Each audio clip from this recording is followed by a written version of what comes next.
Hey, board gamers, BJ from Board Game Gumbo here, back in the Gumbo pot. It's another episode of Gumbo Live, episode number 164. Gumbo Live, the number one Facebook Live Tuesday night talk show dedicated to board gaming in Roscoe Village or the Rioja Valley. We'll take your pick because we've got a special guest who could probably tell us about both of those places. It's Andrew Stiles, the designer of Wine Cellar, coming out very soon from 25th Century Games. I've got a chance to play it. We're going to talk about it tonight.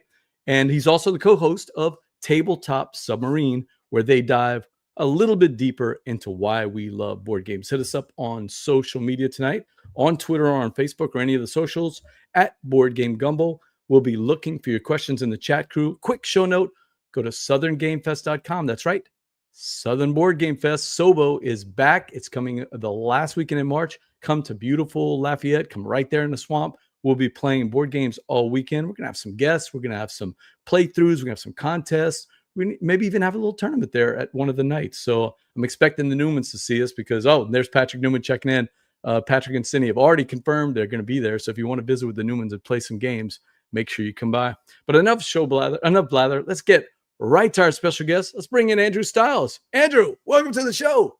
Hey there. How you doing? Good to see you again, BJ. It's good to see you again. We had a great time visiting with you at BGG-Con, but not everybody might know you, so give us the elevator pitch. Who is Andrew Stiles? I'm a brand new game designer. As of like 4 years ago, I started designing games, and my first game came out this year. So it's Wine Cellar from 25th Century Game.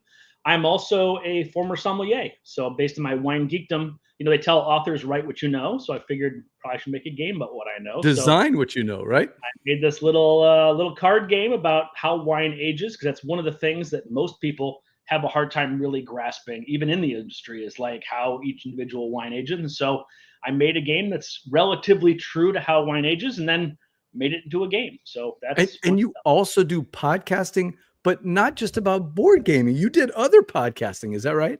Yeah, actually, my first podcast was back in the Wild West of podcasting, when there was like 50 podcasts in the world, like way, way back when. It was called The Real Pour, and we paired wine and movies together. And so we would see a movie and open a bottle of wine and compare and contrast both, and how it paired or didn't pair, and how the movie was, and the notes in the wine. And it's a lot of fun. We did that for about 2 years, and then my audio engineer had his heart broken and went into a hole, and we kind of just didn't come back from that. But that's okay. You live and learn and move on. It's all good. But then, yeah.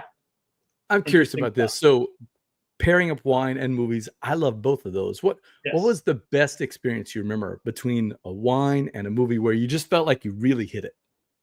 So, there are several ways to pair a wine, right? For most people, or most movies that we picked things that were obvious. Like you go with Shawshank Redemption and The Prisoner, right? Like you can do those kind of things where it's like obvious based on a label, right? But sometimes you can do it based on the area.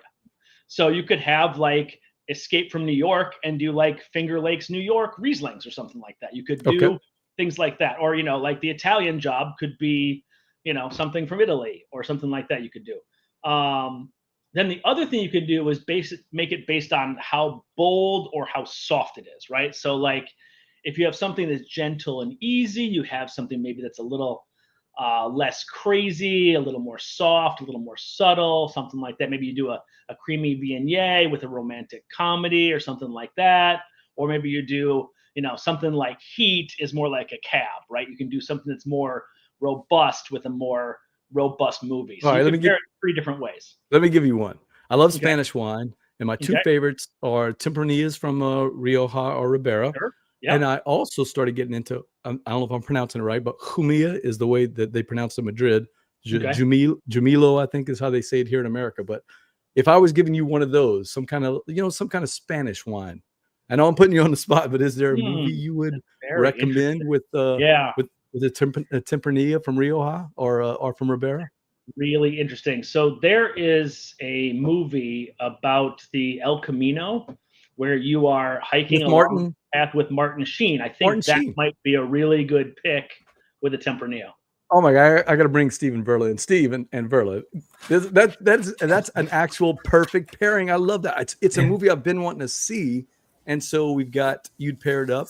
where you've got Martin Sheen, and I think he plays it with Emilio Estevez, if I remember Yeah, right. I think so. Yeah, I mean, I haven't seen it in many, many years. I haven't seen it yet, so I'd like to see it. Do But you guys I have a misspent youth of seeing something like last time I checked, when back when Netflix was doing that, you could rank movies and would keep track of how many movies you ranked.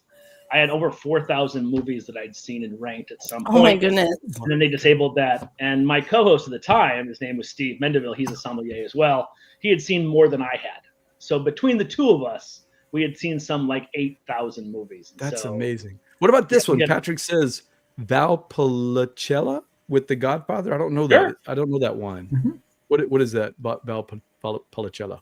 I mean, I can't say I'm super familiar with that grape. Okay. Like I know that it exists, but I've been out of the sommelier game for more than 10 years.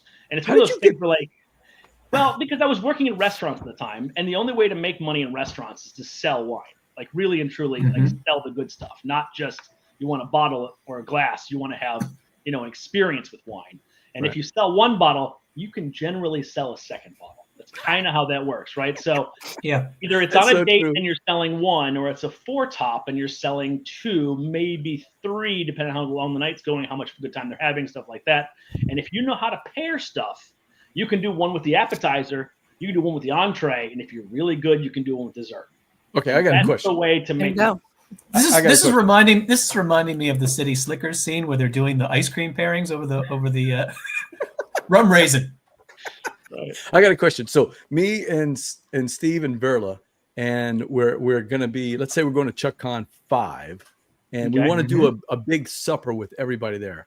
Yeah. And we're all wine drinkers. Sure. We all like wine. How much wine should we plan for a nice dinner that we're going to go out to celebrate the anniversary of Gumbo Live? What do you recommend? Expect that a bottle of wine is between 4 and 5 glasses in the bottle, right? So if you have 4 or 5 people, you can each have 1 glass in the bottle, and that's a good way to present it. You're rarely going to have 1. You're probably going to have 2. And so generally, I go ahead and say number of people at the table times 2 glasses, figure out what it is, and round up. And round up, so that way you're catching the bottle and a half. 4 of you, right? If you've got 4 of you, you're doing a minimum of 2 bottles. Patrick says the Italian red from Verona. By the way, Patrick is a backer of Wine Cellar. So, very nice. Thank you, Patrick. Nice. All right, so we know how you got into sommelier. How did you get into board gaming? So I was born into board games. My dad was a hobby level board gamer. Have you guys ever heard of the Puffing Billy tournaments? Yeah, sure. Yeah. So he's a Puffing Billy. That's the train game tournaments that they put them on at Gen Con and everywhere else. Yes. Yeah, so he's won it a couple times in the local region. Really? So he is a supreme hobby level board gamer from a long time ago, and I was born into it. So I was playing advanced level games when I was 4, 5, 6, as far as that stuff goes.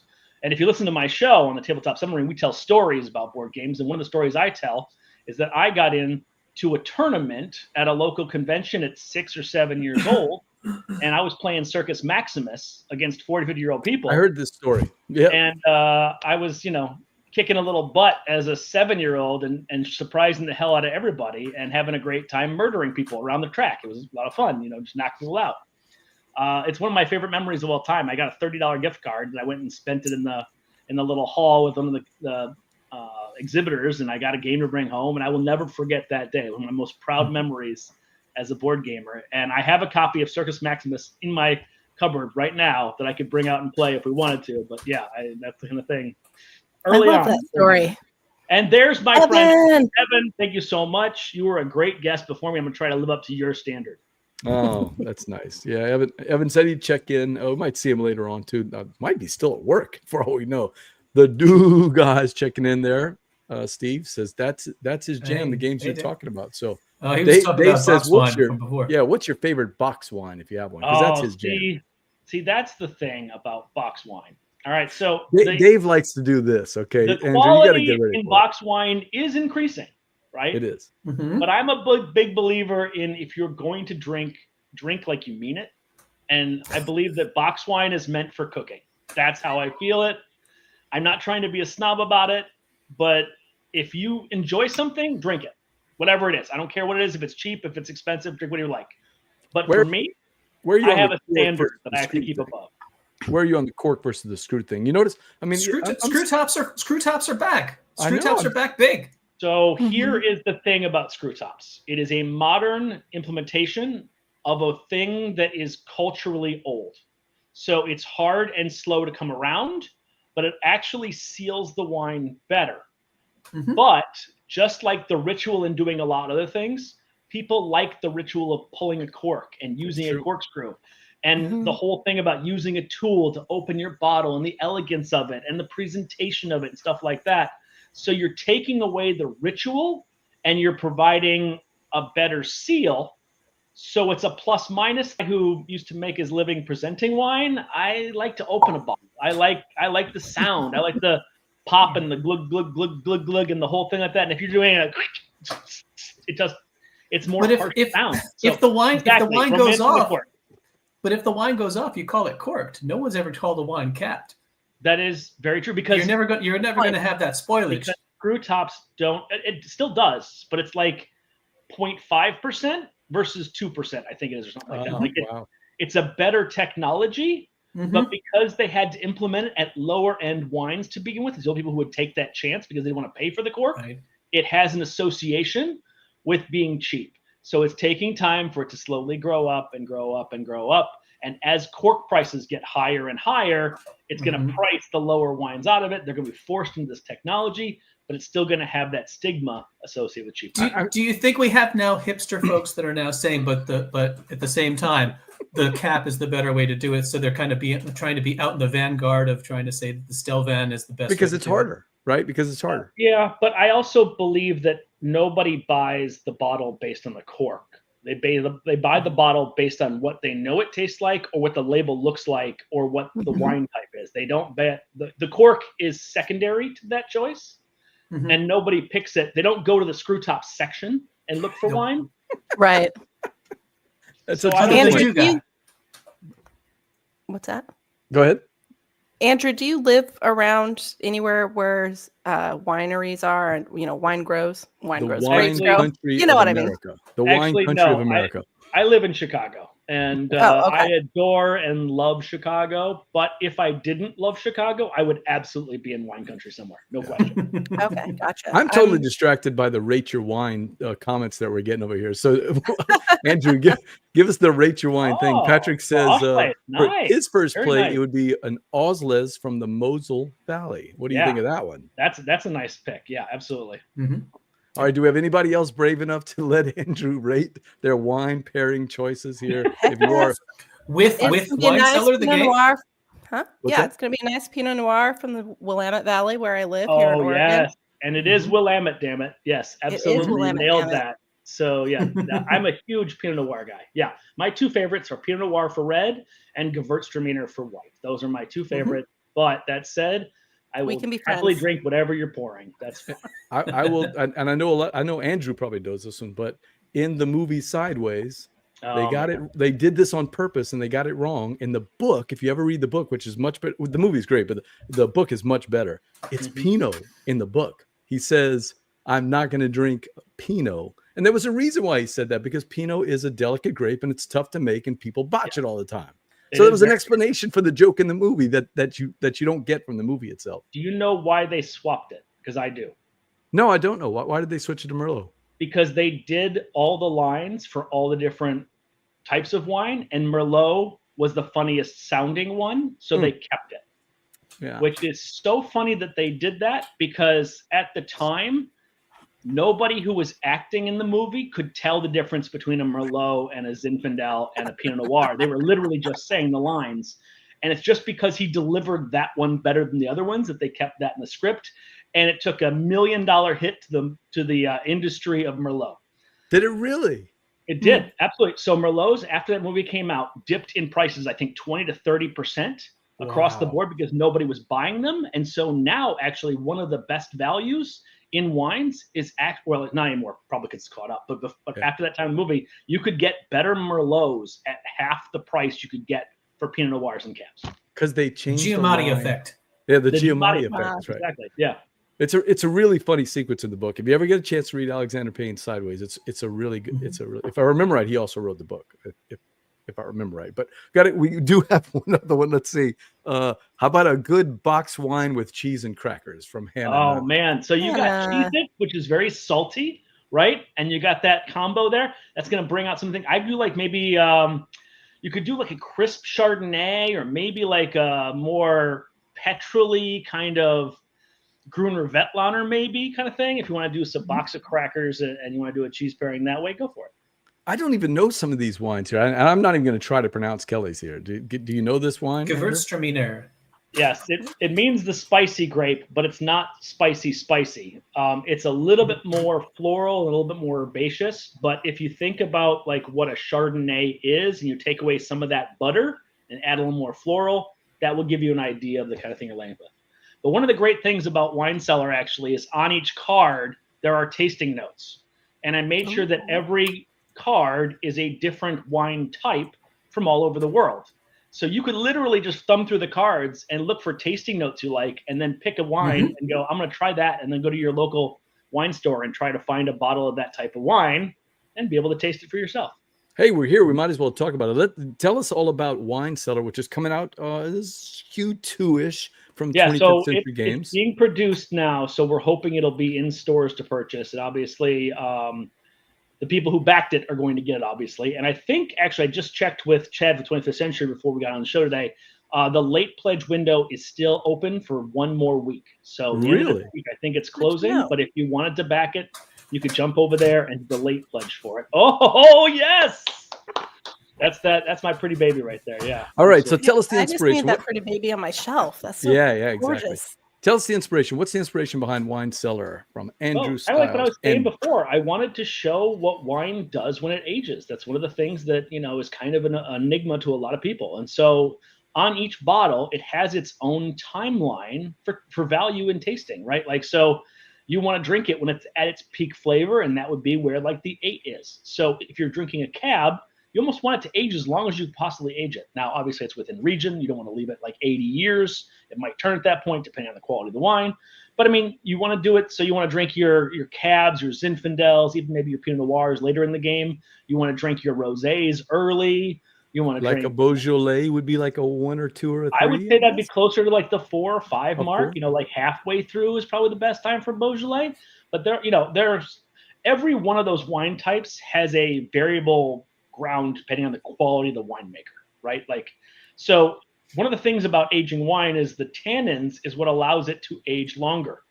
As the tannins age and soften over time, it allows it to hold off. If it doesn't have a lot of tannins, it's not going to be able to hold off, which is why white wines generally don't age as well as red wines, because there's less tannins in them. And then also rosés tend not to age as well either. So there are generalities in there, and I had to try to be as accurate as I could be with it. But at the same time, I wanted to create a slightly educational tool that was fun and yet still strategic. And that's what this game came about. This was also a game that I created as a game that you could take on the go. So it started as only 18 cards. Is that right? It was only an 18-card, 2-player card game that my wife and I would take on vacation and play.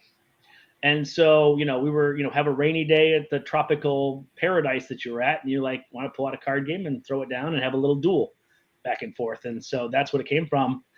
And yeah, I mean, I guess that's the inspiration behind it. But then you got hooked up with 25th Century and Chad, our friend Chad Elkins, right? Yep. And he had an idea that maybe this isn't a 2-player game. Is that right? Well, he, from the very start, said, it works really well as 2. It's great. But, it'd be harder to sell as a 2-player game. Is there a chance it could be 4? And I was like, absolutely, it could be 4. In fact, it could be 6. And he was like, well, let's make that happen. So I was like, all right, let's get to work making more cards. And so then I did that. And then later on, I reached out to him. I said, hey, I have the idea for the expansion about which countries I want to use. He's like, what do you mean expansion? I was like, well, if it sells well, we have this in the back pocket. He's like, well, what do you have in mind? It's like, well, I can just add 18 more cards and 3 more countries. He's like, no, we're going to do that now. We're going to make this an 8-player game. And I was like, okay, I thought I had time, but okay, I'll go ahead and crank this out real quickly and get it done. And it ended up working out great. And that has now become a major selling point for the game, because there's just not that many games out there for 8 players that are strategic. And this is a 30-minute game that you can play, in game nights where people don't want to pay really close attention, but some people want to be challenged. And it's not a party game. So It ends up being in a really nice market niche. Now, those cards on the side that I'm Yep. showing here in this picture here, tell us about the inspiration behind that. Well, those are clients. And in this game, you are a sommelier. So based on that, it's not about what your preference is. You are buying wine for your client and they're putting it in their cellar. So this is just basically telling what your client is. So in this one, you get 2 different wine types, whether it be sparkling, white, red, or rosé. And then on top of that, they have preference for specific countries. So maybe they like French wine or Spanish wine or Italian wine or South American wine. That's kind of what it's all about. And then you get bonus points for finding those wines in the market and bringing them home. I read my review today because I hadn't looked at it in a while and I hadn't played Wine Cellar in a while. And I've forgotten how much I really liked the game, except for one thing. I had one picayune complaint, and it's not Go really for a it. complaint. Bring it on. Andrew. It's not a complaint. I absolutely adore the Vincent Dutray, as we would say, art here. Cool. It is gorgeous, and it looks even better in person, Berla. I mean, the artwork on the bottles is fantastic. The backgrounds, the cover, everything. But the cards are funky. They're hard for me to shuffle. and what I said in the review is that it's a picayune complaint because although it's hard to shuffle and the cards are funny and long, it's thematic because it makes total sense to have cards as wine bottles, and it also helps you in that spatial placement. So I don't see any other way to do it. I wouldn't want them to be square cards. So I'm taking it back. It's not really a complaint, Andrew. The one thing I'll say to that is that you have a pre-production copy, and we learned some things with the pre-production process. Really? So well, let's take the a look. final version will be a little bit easier to shuffle. I won't give out how, but I guarantee that it will be easier to shuffle than the copy that you have. So you're telling me it comes with like an automatic deck shuffler? No, like not saying that at all. Casinos? Not saying that at all. Nope. You just drop this in a box, Steve, and it goes spits out the cards. So this is what I'm talking about, Steve. This is these are the cards here, and again, pre-production copy, so it's not everything, and the picture does it much better. But each of these cards, how did you guys get Vincent Dutray to do this artwork? That had to be a thrill, Andrew, for a guy. It's your first game, and you get what I consider, top 3 board game artist in the world. No question. So Chad and I were talking, and he was like, "So how do you envision this game looking?" And I was like, "Well, I think it has to go one of 2 ways. You have to do something kind of like avant-garde, funky, and interesting, and stuff like that, or you can go really classic, soft, just beautiful and inviting." And he was like, "Yeah, I think that's probably the way to go." And he's like, "Who would you want to pick for this?" And I was like, "Well, I feel like I'm asking for the moon here, but Vincent Dutray is my favorite." And he's like, "Actually, I have been working on another game. Let me reach out to him and see if he's willing." And it was like, "Really?" He's like, "Well, ask him. We'll see what he says." And he came back. He's like, "Yep, he wants in." So there we go. That's how I got him. Cool. I asked for him. So there's a lesson for people out there. Ask for him. You know what's funny, Steve? When we think of someone like Harold Lusky, we think of all the scenes that they do, and the pastel colors and the water or the fields. And when I think of Vincent Dutray, I normally think of people. His people, New York, yes. Right. New York, exactly. 1901. It's that iconic image of the young man sitting on the skyscraper looking out over the city as they're building the city, right? And is it Lost Ruins of Arnak? I think he also did that one, right? So you see the scenery. Maybe I can't remember if he did or not, but you know what I'm talking about. That's kind of what he's known for. And yet here there's no people, and it's gorgeous wine bottles and the gorgeous scenery of the vineyards. I love how he did the glass, right? How the light shines through the glass. He really nailed that part. Yeah, that is fantastic. So up to 8 people, and it plays in 30 minutes. It's only got a few rules, and we should probably cover, just a general overview of how the game's played. I'll totally tell how it goes. So you have a handful of cards, which are bottles of wine. At the beginning of the game, you put a couple of bottles out, and then you bid with the cards in your hand in the upper left-hand corner. If you flashed one of the bottle scenes again, in the upper left-hand corner, there's a number. You play it face down. Everybody has one face down. Flip it over. Whoever has the highest number drafts first from the bottles in the middle. Take the bottle from the middle, turn it sideways. That's how you store the wine, and you put it in front of you on your right, basically in your cellar. And then the bottle that you bid with now goes to the center and becomes the prize for the next round. So everybody takes one drafting until it clears out, puts the bottles back in, and we start the next round. Put another bottle down, face down. Everybody has one down, flip it up. Whoever has the highest number takes first, second highest takes second, all the way around. Now, the real trick is after the second bottle, you have to choose whether you're putting it above or below it, and you can never put it in between. So from that point on, the rest of the game, either only it goes on the top or it goes on the bottom of your list. By the time you've played 8 rounds, you have 8 bottles in your cellar lined up sideways, and then the top bottle scores the number 1 position. The second bottle scores the number 2 position, 3-3, 4-4, all the way down the line. And then you get your bonuses from your clients about what their preferences are. Or these were the first 4 bottles that you were looking at. This person would only score 3 and 2 for those first 2 wine bottles. Yeah, not ideal, but they would get an 8 for that sparkling, and they would get a 5 for that rosé. So sometimes you have to take a bottle that just doesn't go in an optimal spot, and you can sometimes make up for it with client points. Okay. Is this true? That's going to be part of the Kickstarter? You're going to drive to people's houses to shuffle? I don't. Yeah, but only if Evan pays for the gas. if Evan supplies the gas, yeah. Right. So it's got that. Oh, yeah. If you played for sale, you understand the mechanic, but it's not the same game at all. The bidding doesn't feel at all like that. It's just that value of how much do I want to spend my high cards to get the card I want? But now I'm giving up the high card for somebody else to get, and worse, I don't want to be stuck at the end game with the last 3 cards all being very low cards, right? Because then you're not getting anything you wanted to end, right? Yep. Oh, that's some juicy decisions in there. And because you put out the bid, you can dictate one of the prizes in the next round. So if you're thinking ahead on things, you're like, well, next round I need to make sure something's good in the 5 position. I've got a card that's 8 in the 5 position, the card in the 7 in the 5 position. But the 7 is a higher number, and I really need to make sure I get it, or do I want to go lower and put the higher, like you're making some crunchy decisions there. And there are ways to mitigate some things, not everything, but you really have to pay attention to what your opponents are doing. If you give them a perfect cellar, you're not gonna be able to score and get it all back. Like, you have to be careful to play a little defensively and make sure somebody doesn't get the perfect card at the perfect time that also matches their client. Now, when we played it, we played with the clients. Is there a variant where you just play the bidding and score the points? I mean, once you own the box, you can do whatever you want to, but I think it's a lot less fun if you don't play with the clients. Like, the clients are the thing that gives you extra bonus points. You could literally just play the cellar. If you just wanted to play that scoring, you totally could, but you're more likely to have ties if that's the case, because most people are going to get that 6-point average on most of their cards. You're going to end up with pretty close scores. So it's the client card that gives you more discrepancy up and down.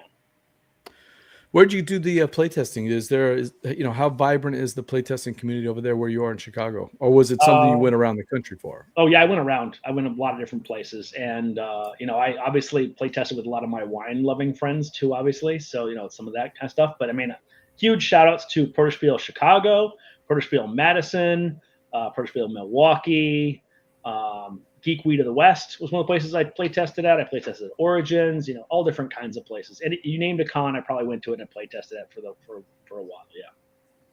Wow, that's fun. We have a Porterspiel version. We call it Go Pub with GEAUX over here at Southern Board Game Fest, and we got our first game finally after 3 or 4 years of doing the Go Pub. We finally got a game signed out of it. So. That's kind of exciting. We should be seeing that coming out in a couple of years. So yeah, that's what it takes 3 years. Yeah, it's fun. It's fun to go by that GoPub section because it's fun to see designers, especially with their first games, just kind of bearing their soul for the world. This is like, here, come play my game, and getting the honest feedback and then hopefully a publisher likes what they see. So yeah, it's kind of. And this is not your only game, though. You've got some other games in the pipeline, isn't that right? Digging for Dinos is my next one coming out, and right now you can only see the picture of it on BGG right now. But yeah, that's all I got, and that's all I could find anywhere. That's by 3WS. It only has been recently announced, so these things are on the pipeline, which is funny because actually I think it was my 4th signed game, but they fast tracked this one. So this one's going to end up faster. This is a simpler game. This is an interesting one where it's a set collection game with an interesting moving mechanic. So you have a grid of square cards laid on the table, so like 4x4, 5x5, depending on player count. Okay. And you have 2 archaeologists, which are tiles that sit on different tiles or different cards. When you move them, they either have an orientation of orthogonal or diagonal, and the back side is the opposite. So if it's orthogonal on the top, you can move it orthogonally, but when you move it, you flip it, so the next time it moves, it has to move diagonal. So you got this kind of interesting zigzag puzzle to get to the cards that you want. Okay. Also, as it's sitting there, it's holding a spot as it's digging up the dinosaur bones, right? So it's actually blocking opponents from going in those spots. And then when you leave it, you take the card and you replace it with another card. So you're trying to collect sets of different dinosaurs and try to get them all in clusters and groups and stuff like that, and actually finish a skeleton. And that's the game. How'd you get to the dino theme from there? Was it? I'm curious about that. Yeah, that's a whole journey. That one actually started as a civilization building game and went completely sideways. It was about resource collection and those whole different things. And I had stacks of cards where like it was earlier civilizations and then digging down to get to older civilizations and stuff like that. And one of the guys said to me, he's like, "You're digging. Why are you building civilizations? You should just be archaeologists or paleontologists." And I was like, "You are so right. I'm so dumb. You're going down anyway. Go ahead and make it thematic for digging down." All right, changing up to dinosaurs, and then that's what went from there. Yeah, and then it worked from there. Was the I'm trying to think of the museum that is in Chicago there on it's the Natural History Museum. Yeah. How many trips to the Natural History Museum after that was involved in oh no, I'm well acquainted with their collection. I didn't need to go visit again. Although I have a feeling when this game comes out, I'm going to set up a booth there and I'm going to sell games or something like that, right? I'll do demos and sell copies, but yeah. It's hard to tell from the picture. It looks sort of like the size of an Oink game or some of Chad's little smaller Play-T games that he's been co-publishing with Play-T Publishing. But is it a bigger game than that? It's going to be bigger than an Oink game, but it's not going to be as big as Wine Cellar. But we'll have to see. I mean, I have not seen a pre-production copy of it yet, and they're still working on the art for it and stuff like that, but to just have the cover. But yeah, it's nice to at least have the cover out there to tell people that it exists, because otherwise I would have nothing. So that's Digging for Dinos. It's 2 to 4 players, and you have a timeline for that one? No idea. Yeah. So just keep an eye out for that. BJ from Board Game Gumbo, got my guest here, Andrew Stiles, and we're talking some spicy hot games, and one of the ones I got to hear about, because I think all of us like this. I know, Verla, you're a fan of Far Shuffle. Steve? Mm-hmm. Yes. Well, Andrew's played the newest expansion. The newest expansion, Woodland Edge. Tell us all about it, Andrew. I adore this game. This is a game that I found a while back, and I didn't think that much of it at first when we first started playing it. But now this is a game that is now constantly going anywhere I go on vacation. It's the crunchiest game that's only a deck of cards that I know of, and I adore it. Essentially, what you're doing in this is you're putting down cards that are either trees or animals. You have to put down a tree first, and then the animals can go either above, below, left, or right of that tree.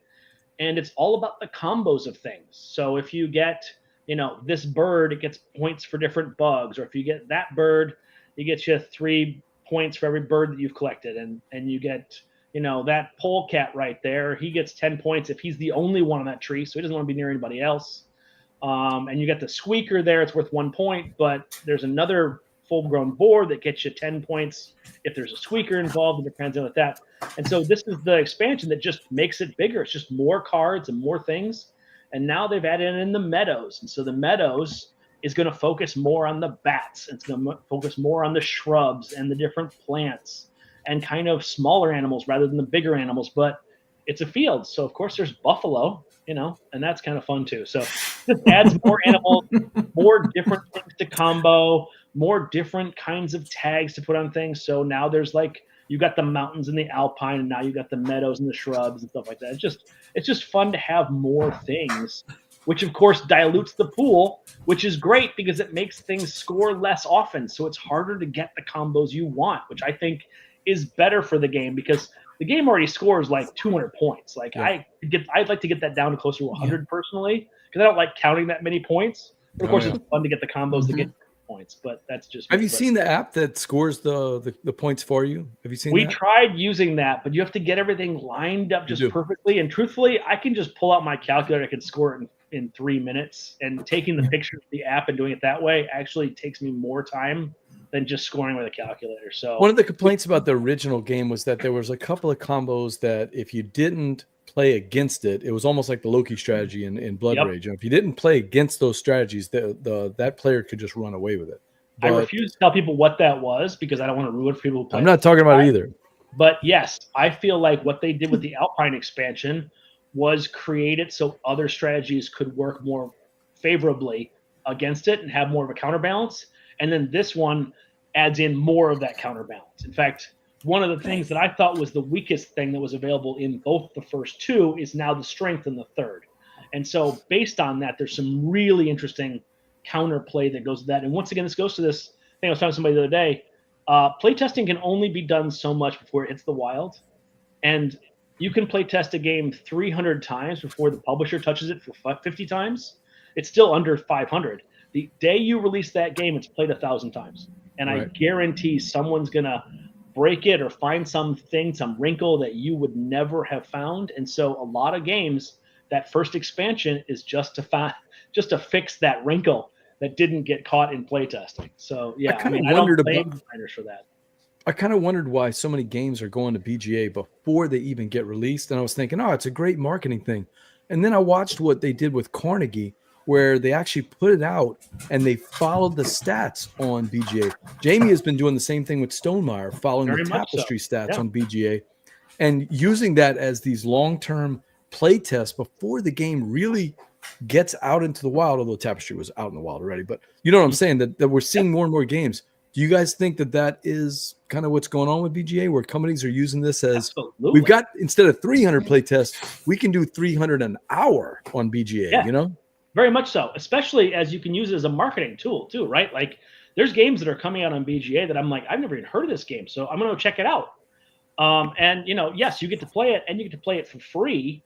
But then of course the subscription model means that people get paid for those play tests, which is kind of cool too. So please subscribe to PGA just to help those people get paid and stuff like that. But they get paid based on the per play. It's basically per click. But yes, those stats are immeasurably important in the game development process. They teach the game designers and the publishers where there are holes faster than anything else that could ever happen. And I guarantee that they will look for those kind of things and then try to patch them, usually an expansion or something like that. But yeah, whatever they can do to make games better, I'm in full favor of. When I was at BGG Con with you and we were playing Medvedev from Evan, that was the fun thing. So Steve and Verla, you guys know I'm just terrible at playtesting. I don't really have any good ideas to give people.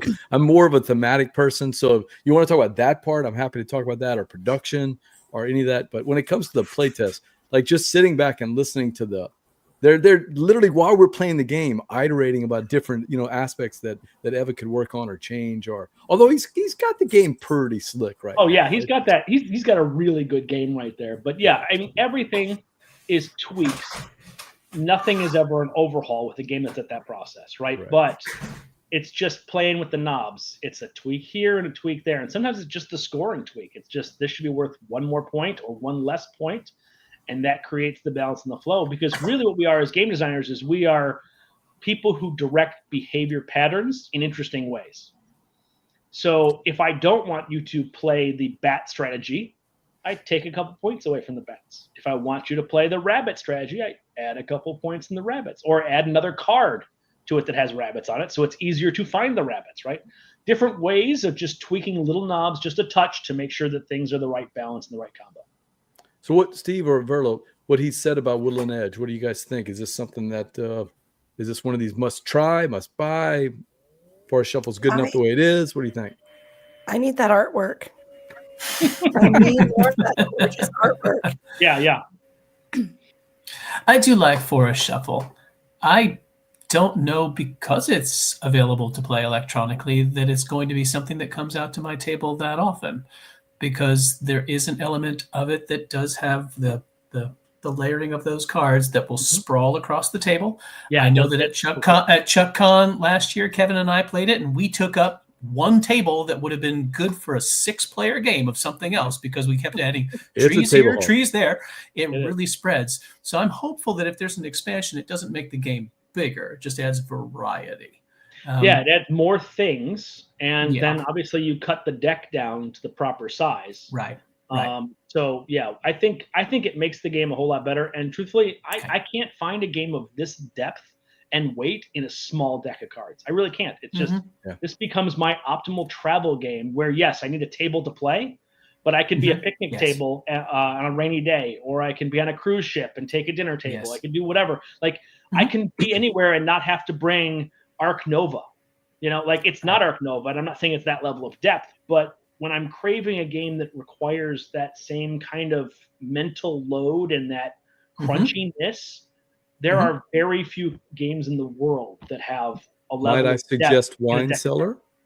Thank you very much. It's very kind of you, but no. I would say Forest Shuffle was a heavier game than Wine Cellar. But what if you put your two games together and made it like Dino Grigio or something like that? Then you'd be, Leave getting it to into the something name, else. Father. And that's Oh why we my call Lord. him the name Father. I need a Andrew. T-shirt that's Dino Grigio on it. I want to see a Dino dinosaur sip in a Grigio. glass. We're making that happen. I'm Or gonna make if you did Dino Noir, you could make Yep. it also a dinosaur that was going to be a Right. hard-boiled detective. So, You know, here it comes. Here it Yeah, comes. I mean, Yeah. the Winosaur is always a proper way to go. But I like you Dino go. Grigio. That's pretty solid. it just felt right off the tongue, didn't it? Yeah, It's it really an expansion. Did. Well done. It's the next. I mean, archaeologists have to socialize, so they're going to Absolutely. look. I'm already getting the theme here. They're going to a conference, and Right. they're trying to get grant money, so they're schmoozing up people, and it's the Dino Grigio. Dino I love Grigio. that. I love it. Forest Shuffle, Woodland Edge. So Andrew, is it hard to incorporate into the game? Is it going to be No. something that so okay? Because I don't like those expansions where it's like, oh, I got to do this. I love the Johnny Pack right. modules. I don't want anybody out there saying anything about me about that. I love the idea of modules when they're the little tiny small ones that Johnny Pack is famous for. It's the ones that it's like, take this out, put this in, and then at the end of the game, you're spending 30 minutes just putting your game back Separating them together. back out again. Right. Yes. No, I think it's 36 cards, and all you got to do is shuffle them in, and then you Really? That's it. you take a number Okay. of cards out based on player count. But once you've shuffled it entirely, you just have a bigger spectrum of cards. Oh, okay. Well, Okay. I am like Steve that I like playing it on BGA because the Forest Shuffle does a lot of the work for you on BGA. And But they I'm do this more. excited. And I know the scoring is definitely one of the bigger pains in the butt. Yeah. of doing scoring. And if someone is particularly anal about wanting their cards to be just right, BGA Oh, does for the not OCD, have that to helps worry out. about lining things up, the left, right, top, bottom. Oh, Newman reminded me. This is actually in the show notes, Patrick. They'll back me up on this one. We were Yes. supposed Well to done, have. Patrick. We got to do it right now. The ultimate decision from all four of us Okay. is it Viticulture or Vinos? I can't really think of any other big wine Euro game. So that's the two I'm going with. Is it Viticulture or Vinos? They're meeting in the showdown, and only one can come out of the arena. Which so one is those it? two games are very different. They are very different. Have a completely different aspect on the way that things go. Vinos is more about the banking aspect, the tight money. It adds in The marketing. like the sending it off to the fair and having it Right. be judged and those kind of things as far as that goes. Viticulture is more like the Glory to Rome version of winemaking, where it's just like, can I find this combo and beat you up with it, right? Like, and it's about digging through the cards to get to what you need and get in there. So for my money, I think Viticulture is a more accessible and it's a more easy to teach game for people. And I think because of that swinginess, it creates that fun vibe of things. And I just like the seasons of things.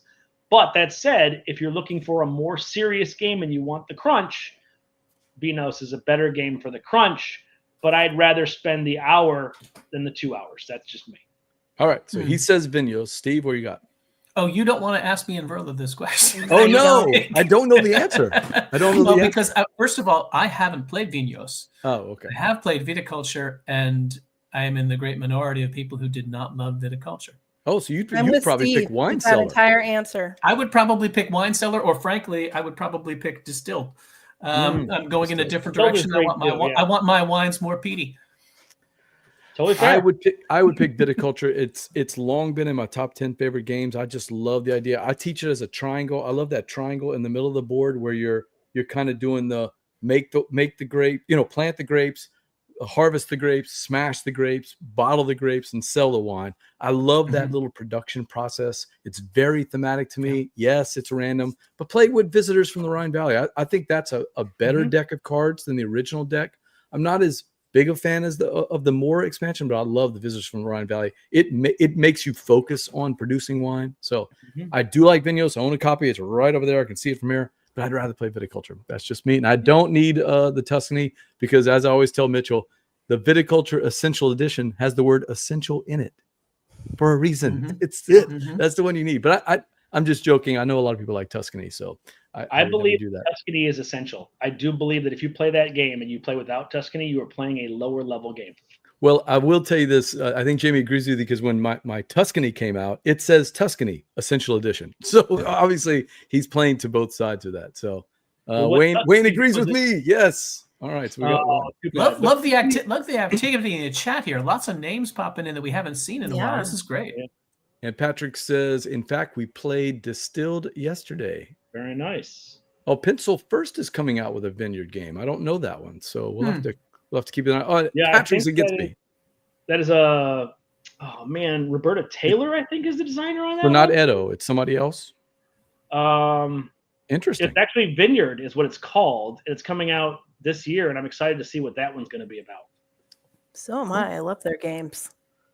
All right, so we had 2 for viticulture and 2 for wine cellar or distilled. So that's not a bad. Oh no, I'm wrong. Wayne is with Mitchell. He's saying Tuscany is essential. Okay. And Kelly is saying yes, Roberta Taylor. There we go. Thank you. Yes. And she's very talented. So I'm incredibly excited to see how she attacks. Looking forward to that. The Vineyard scene as far as that goes. I cannot wait. Well, this is a board game show, Andrew. So you know what we have to do? Talk about board games? We got to play a board game. Oh, okay. It's not actually a board game, but we're going to do the Envie game, and I'm going to let my buddy Steve give you the quick hit on how it's played. All right. So the Envie is BJ's down south version of what we would call up north jonesing. Or hankering. Or hankering? Isn't that what y'all say in Long Island? Hankering. No, not at all. Not at all. So what we would want you to do is kind of do like some kind of 20 questions version of this here. Think of a game that you would play. Don't tell us. Think of a game that you would play if you had the perfect conditions, the right group, the right time, and the game. It could be a game you don't even own. Think of it. Maybe even pull it up on BGG to be able to answer questions, because we're going to be able to ask you some things that will try to beat the chat group to figuring out what your game is. We're trying to beat Wayne. So we'll ask you questions, and you might need to refer to some references there at that point. Sound cool? Yeah, I saw you guys play this with Jay Bernardo, a friend of mine, and So I haven't prepared for this, and I wasn't, and I should have. Jay did not stump us. We got Jay's, right? Well, you got Dune Imperium, but it was Dune. You missed it. Oh, that's what it was. Yeah. Wayne is correct. That is not what we would say on Long Island. I don't believe it. I think it's hankering. I think that's the proper word for Long Island. Until I hear otherwise. Joneson is probably as close as you get to that. It's got to be. But that is what Envie is. It's that burning desire. You really want something. You got the Envie for it. So do you have a game, or you still need a little bit? I need a little bit longer. We'll just putz for another minute here. So we'll vamp about a little bit here. Again, looking at all the folks who came in to chat, loving to see that. A lot of our Chuck Con folks coming in and saying hello there too. That's great. Joneson for Jones Beach. All right, there you go. Oh, Joneson. That's Long Island.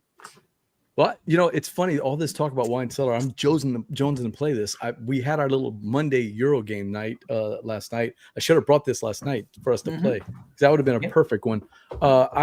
The most I've ever played it says 1 to 8, of course, or 2 to 8. I can't remember now, Andrew, but the most I've ever played is only 3 or 4. I'd love to try it with a big group like that, a big group of 8. That'd be a Chuck Con game. Actually, is a lot. Absolutely could be, because you get more variation in it. So like you get that whole thing where like, all right, I want to be first or second. Maybe I want to be third, and like I actually get to be fourth, right? Like there's some pain points that are kind of fun in that when you're playing with a lot of players. It isn't as hard to find wine in Utah these days, so that'll work out okay. But no, he is right though. When Andrew said earlier, I mean, how many you can find party games that play big people, but how many games in that 30-minute to 1 hour range are really good? Meaty games that play up to 8 people. That's not easy to find. Really hard to come by. That's pretty good. Yeah. Oh, look, another one. Wayne says he backed it also. Not bad. Beautiful. Right. Thank you so much for that. I appreciate it. Oh man, that's gonna be great. But it's also gonna hit retail. I'm assuming Chad will be selling it on the website or on different places. Okay. So, yeah. Good. It'd be awesome if it shows up in time for Chuck Con and Mom can bring her copy. That would be very cool. I am curious, Andrew, do you have a copy like this right now? Or I have a pre-production copy, yes. Okay, you do. Yeah. And Chad is going to mail me a new sample with the new version, but I haven't gotten that yet. just to make sure everything's lined up, everything's perfect as far as that stuff goes. And then I think they're going to finalize production, and then it gets on a boat. And so once again, hope that happens sooner rather than later. Yeah. Steampunk Rally Fusion Fits 8. That's not a bad one. Verla and I love asking for troubles, but it's not really a 30-minute game, though, Verla. I mean, especially not when you throw in those expansions. No. That's a tough one. I It think goes to 7, I think. Oh, 7. Oh, you're right about that. That's not 8, huh? Do you have something, Andrew? Still thinking? I got my game now. Yeah, absolutely. Game is named. Okay. All right, chat crew, here we go. We're going to play the Envy game. And, of course, she is the Gumbo Overlord, so we are going to give her the first question. Give her. Alrighty. No, she takes the first question. Hey, we'll take it. We give her nothing. All right, Andrew. Yeah. Has your game, was it published in the last 5 years? No. Okay. I'm showing Wayne the Beans and Dice sticker. So Wayne's in the Beans and Dice crew. So another show you should see on Thursday nights. They do a live, like a sports talk show. They do that for board games, Andrew. So nice. It's really cool. It's out of Tampa. So he said not 5. Is that right? It's not Cult of the New. Older than 5. All right, Steve, what you got? Let me think here. I've got one. With cooperative versus competitive. Yes, that's what I was going to say. No cooperative in this. I figured that one. So competitive game, and it's not within the last 5 years. Is it a big name designer? Is it somebody everybody would recognize? It's not a big name designer. Okay, so it's not going to be a Knizia or a Crommer. I mean, it's not a small name designer, but it's not a big name designer. Okay. Is it Evan Halbert? Go ahead. No, he said it's not a big name designer. That's right. They have more than 10 games to their credit, so it's not small, but it's not like Knizia or like the Mount Rushmore of designers, right? Come on, chat crew. Come on, give us some guesses here. Give us some questions. Back Steve, to you're Verla up for a question? Oh no, back to Verla. That's right. Wait, what did Steve ask? Oh, I didn't. I thought we were looping. No, it's back to you, Steve. Oh, back to me. Okay. Playable in less than an hour? Ooh. So 1 hour wonder? I would want to play as the high player count, so probably not. Let me double check. Ooh, there's a little hint there. A little hint. No, not like high, but like I would want to play it at a solid, no, it's more than an hour at the full player count. More than an hour. Okay. I'll steal Kelly's question. Does it have dice in it? Patrick's right there too. I don't. Dice, baby. Double checking. I don't think so. Okay. Oh, Steve, he's has watched the show. He's heard you admonish the guest. Make sure you have BGG up. Oh, he's all over it. He's prepped. He's ready. Yeah, no dice. Okay. No dice. Okay. Good no question. dice on the dice. If you're looking for dice, no dice. Yep. Is it associated with an IP? No. No? Good question from Wayne in terms of mechanics. Area control?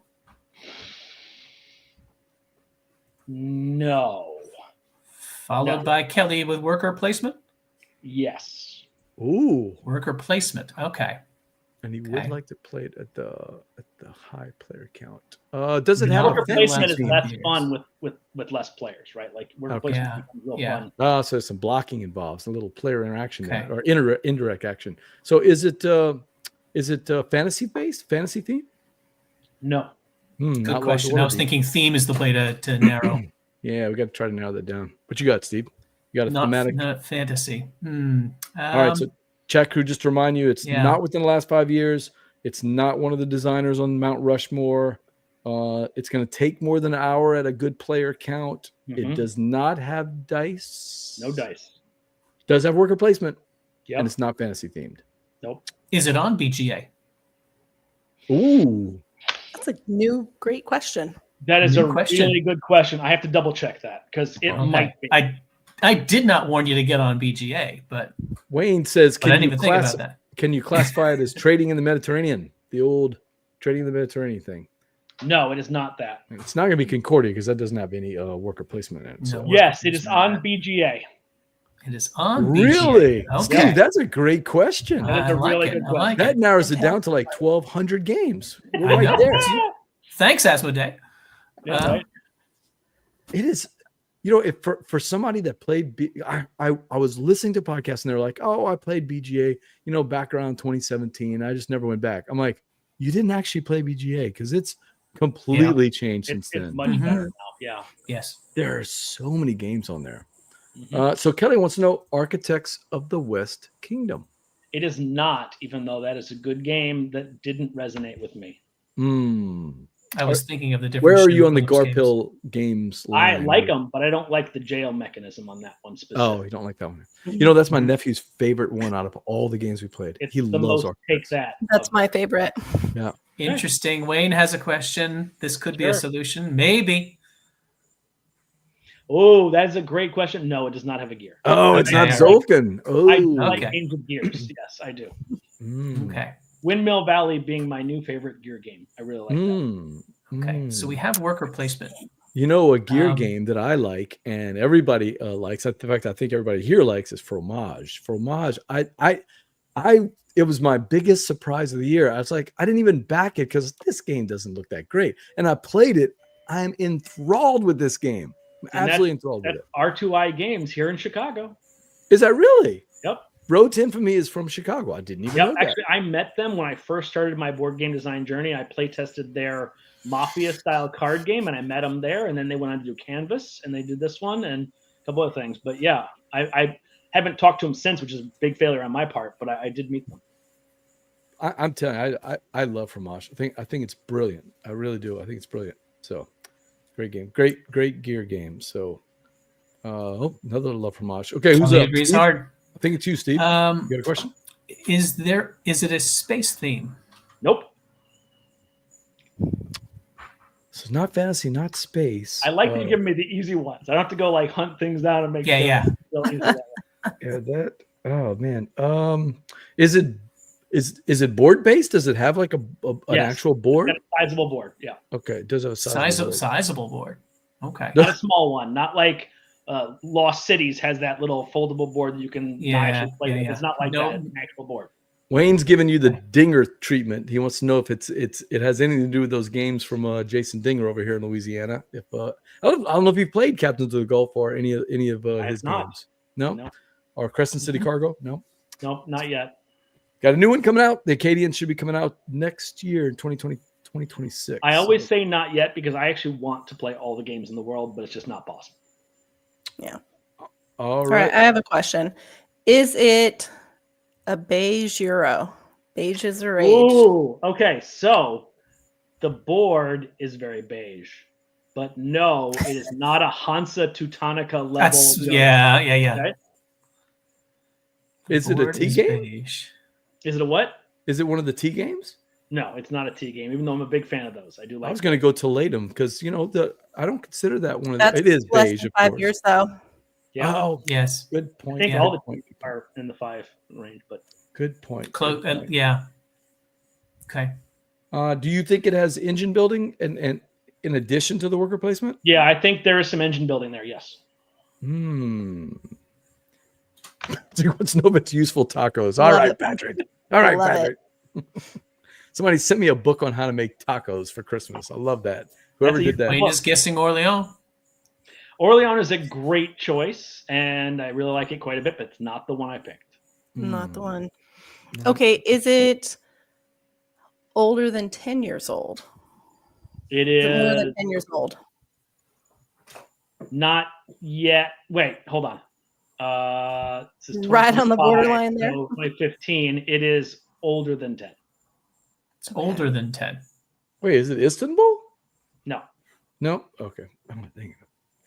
Because that's right on that cusp. Istanbul has a modular board. It does have a modular board. Yeah. Yep. It does have a modular board. So it's right on that cusp of that 10-year mark. That The cusp of 10 years. Okay, let's Oh, do the man. recap here. that's kind of Marco Polo time period, right? Not Marco Polo, but In that area. Does it have a farming theme? nope. No farming. Okay, wait. Is it by the Italian? Is it by the Italian designers? No. No. Wow. Okay. So it's not one of the big names, and it's more than 10 years ago, and it's not the Italian crew. And it's not. But he has more than 10 games to his credit, so it's not a small designer. Oh, Is how this many games is game on BGG's top 100? Ooh, that's an interesting question. Kalis? question. Wayne says. No Kalis. No. How many games does Odie have? Let me see. It is outside the top 100, but I'll throw this out there. It is inside the top 350. Okay. So it's not like way outside the top 100. You know what I'm saying? Like it's not crazy, but it's outside the top 100. Oh, we're gonna slap kick ourselves in ourselves the on back of the head when this one. I don't know. Oh, For me, this is one of those ones that most people don't know about, and they should. Oh, a little undiscovered gem, right? I don't think it's undiscovered. It's on BGA. It's not like it's nothing, and it's in the top 350, so it's not nothing. But I don't think enough people know about this, especially young designers should try to play this game to learn how interesting combo mechanics can work. Oh, I am totally juiced up right now. I'm dying. I feel like we should know this game. Seriously. Oh, this is killing me. Is there more than one word in the title of this game? Yes. Okay. More than So it's not a city name. Nope. Is that what you were getting at, Verla? Oh, that's a good question. Is it? It's not one of the city name games, right? Yep. It's not going to be turning taxis because that is not worker placement. It's going to be. Oh man, I'll tell you, man. I think we're gonna have to call it. I think he's got us, Steve. I think so. Verla. All right, so I don't want to give it to you directly. I'm going to give you a couple of hints. Okay. Let's see if I can. Okay, give us killer. All right, hints. chat crew, get ready. He's giving us some hints. Now it's fingers on buzzers.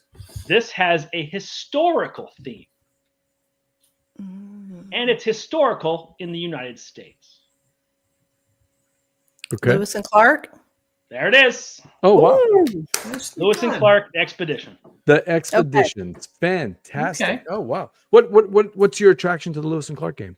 I love cards that power other cards. Okay. Right? So this game, I'm constantly having to sacrifice a card from my hand that I can no longer use because it has to power another card that I'm playing.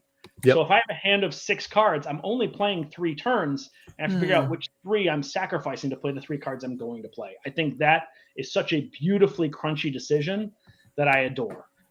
Some of the tightness in that game, I don't. And that game can be swingy based on the power of the cards you're able to get from the market.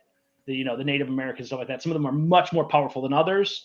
And if they come up and you're just the first to get them, I think that can cause some interesting combos and stuff like that. But it is a deck building game in the way that no other deck building game exists, as far as I'm concerned. You literally pick your cards in your deck, and your deck starts at like 4 cards. Like there's not much to begin with, but by the end of the game, it's about the efficiency of your engine too. You don't want to have 20 cards in your hand. You need to have bare minimum or maximum of like 10 or 12. You don't want to go much more than that. Yeah. Because in order to move your piece further down the river, you have to get rid of all your cards. Well, and my struggle too is, if I remember, the parts of the climb that you're trying to get up, I always get stuck at those points. It's been a while since I played. It's actually sitting right there. I haven't played it in a while, and I always get frustrated in a good way. I always get frustrated. It makes me want to play that better. But here's why I'm mad at myself. Think about the game we talked about tonight. Think about the artist. And I was just about to say that. That's actually why I picked it. I actually went to Vincent Dutrait and I was like, oh man, give me a really good that's the one. I'm taking that one. All right, that's the one. This is the Chekhov rule about writing plays. You don't have a musket over the fireplace in the first act unless it's going to be fired in the third. This is the same thing here. There was a gun on the table. There was a gun on the table. We never let it go. Someone watches this, they will know from the beginning. It's going to be more like a Columbo episode. You know from the beginning, and it's just a question is how we're going to find it at the end.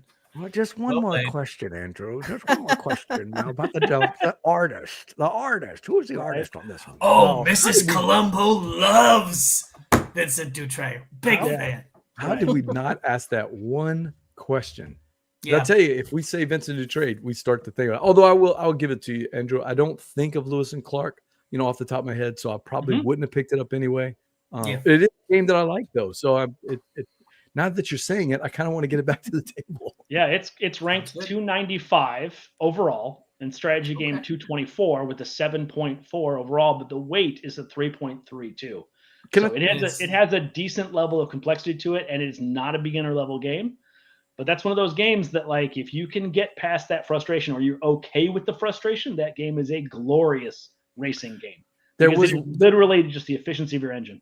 There was one issue though. It came out with a like a subsequent game, and I can't remember, maybe called the Discovery or something like that. So yeah, And the Discoveries is actually a dice-based game, and And I it really was- like that one too. It's just a simpler, easier to play version of the game. But there were some people that didn't really like it, and I think that kind They're of different hurt it. games. Yeah. I think It's that just kinda just what hurt your preference is. But I mean, if it's essentially if you like the Lewis and Clark atmosphere, or you like what they're doing with the comboing of this and moving down the river and stuff like that, this takes that aspect, but then just makes it dice, so you're not having to build a deck. You're just literally rolling dice and manipulating the dice and figuring out the best way to get the dice to what you need to turn it in for that card. It's recipe fulfillment with dice rolling is what it is. Well, good on you, Andrew, great because that was an excellent choice, and you stumped us in some good hints too there at the end, and we should have done that. All right, that is that's our game. I have the wrong one up here. That's why I stumbled. It's the Omni game that we played, presented by our friends at Game Toppers LLC. Don't forget, make your game nights a showstopper when you play on a Game Topper. Berkey, a big supporter of Southern Board Game Fest, and that's why we like to feature him on every episode. All right, He's Board also Gamers, a wonderful person as well. If you ever meet him in No. person, he is a genuinely kind person with a great handshake. You know, when I left Metlatech, I actually went to go play a game with Berkey. I went to play. Oh, nice. Yeah, we played Heat, so that was fun. I got to play Heat with him and Grant Lyon, so that was a blast. Nice. Another person is a wonderful person. Grant Lyon is spectacular. All right, Board Gamers, that's it for another episode of Gumbo Live. I want to thank my guest, Andrew Stiles. And before I get to how they can get in touch with you, I wanted to remind him, because I did not know what you said, that there's still a chance, if you want to get Wine Cellar. Isn't that right? Yeah, the late pledge is going to be open for, I think, the rest of the week. So if you want to jump in and grab a copy and put it in there, you can get it. And it's also part of that whole package. So you don't have to just get my game. You can get a couple other really wonderful games on there, like Big I Sur, really liked Big Sur, by Gumbo. the way. Yeah. I really liked Big cool games Sur. in that package. That was a good one. Was that Kickstarter or GameFound or go to 25th Century It or was Kickstarter. Yeah, It's just go to Kickstarter. 25th Century. Kickstarter? You can And I think late pledge Kickstarter. there. There were 4 games. One of them I didn't It's care personal for. preference. Don't Sandart, be, yeah. don't be that way, right? We're back to gamer taste buds. I know. Back to I just gamers' hate taste saying buds. that. I'm supposed to be the guy that loves every game, and I just don't talk about the games that I don't like. And Sandart was one that just didn't hit me, but I loved Big Sur and I loved Wine Cellar, and I really did like the one about the Skyports too. That was another Oh yeah, another good it's a game. good one too. So- He's also a Chicago designer, by the way. Is that really? Yeah. That's nice. So Also, how can please send people to the Tabletop Submarine, our podcast. Go ahead and check out. We have lots of great guests. We tell board game stories. So we have our guests on, and you get to hear some of those behind-the-scenes stories, things, their favorite game they ever played or most memorable moment, and that's what that podcast is all about. So come check it out. And Steve, they have better production value than ours. They actually have sound effects like sonar and all these other things. I mean, it's You're like a saying- real podcast. When you say that, that just means they have production value. Yeah, exactly. The baseline is pretty low, but no, they Yeah. well exceed the baseline, Steve. I promise. Good. It's But they no, don't really, have a you guys Gumbo do a great Overlord. job. Yeah, exactly. No, More no. Gumbo Overlord. Just a submarine commander, no Gumbo Overlord. No, it's like more cowbell, more Gumbo Overlord. That's the only thing you're missing, Andrew. You need some more Gumbo Overlord in your podcast. If anybody has any questions about Tabletop Submarine or about your board games, or even if they're willing to give you their wine choices and let you rate them like we did tonight, how do they get in touch with you?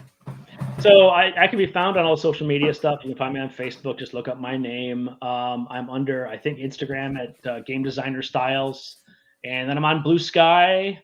And I forget what it is off the top of my head real quick, but I just Andrew jumped- Stiles blueski.social. Yep. Yeah, so real easy as far as I try not to be too difficult to find as far as that goes. So yeah, I'm on all those things.